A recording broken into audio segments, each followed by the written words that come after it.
ең жеңіл нәрсе мамандық не десе, ол бизнесмен болу.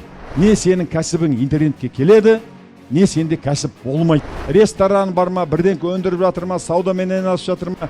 Аллаға рахмет осы жерге келгеніме деп.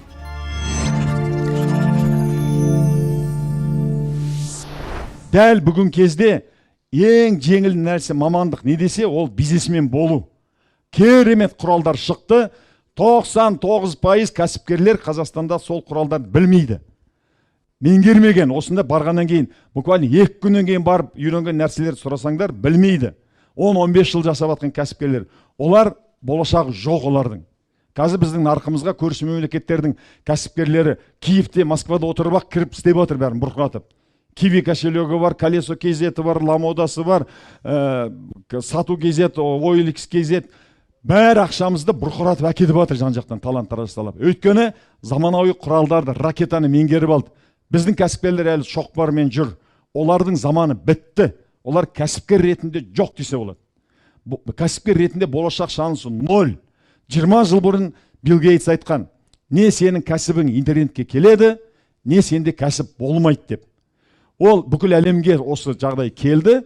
Бүгін Қазақстанға да келіп жетті. Кез келген бизнес, ресторан бар ма, бірден өндіріп жатыр ма, саудамен айналысып жатыр ма, массаж жасап жатыр ма, не интернетке кіреді, не оларда болашақ жоқ.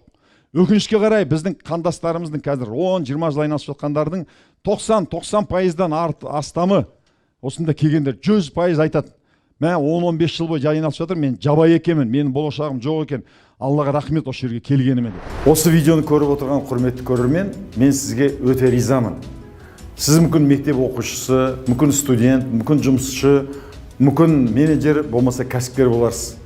Сіздің көптеген достарыңыз, замандастарыңыз уақыттарын, Алланың берген ең қымбатты дүниесі ол адамның уақыты, өмірі, соны түкке тұрмайтын қайдағы бір видеоларды көргенге, бір ойындарды көргенге жұмсап жатыр. Ал сіз пайдалы ақпарат алуға, өзіңізді дамытуға жұмсап жатырсыз. Ертеңін болашағын ойлайтын адам уақытының көбін білімге, өзін дамытуға жұмсайды. Біз сіздер үшін түрлі керек ақпараттар беретін ғылым білім жайлы, денсаулық жайлы, бизнес жайлы, заманауи кәсіп жайлы, мамандықтар жайлы көптеген каналдар ашып қойдық. Төмендегі сілтемеге кіріп, сол каналдарға тіркеліп алыңыз. Өзіңізге қажетін, ұнағанын, керегін көріп жүресіз. Жаңа өмірге жаңа бір неменемен кіреміз қазір. Жақсы ма? Дайын болыңыздар, сіздерге өтініш жасадым, бірге бір тыңдайсыздар. Айтқанымды бірге бір жасайсыздар. Сол кезде мен сіздерге кепілдік берем.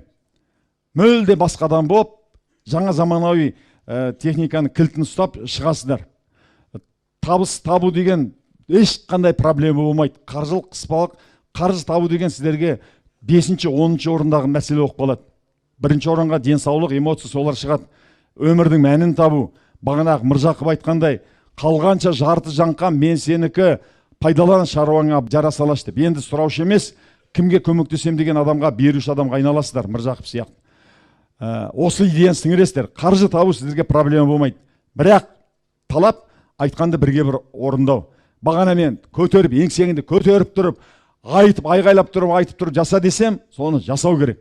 Ол әшейін еріккеннен айтылған нәрсе емес. Мен нейробиология, нейропсихологияны зерттеп жүрген, осы ғылыммен айналысып жүрген адам ретінде айтамын. Кәсіп жасаған кезде мына таблицаны мынандай алып жасайсың десе, соны бірге бір жасау керек. Болды, сол кезде өте оңай болады.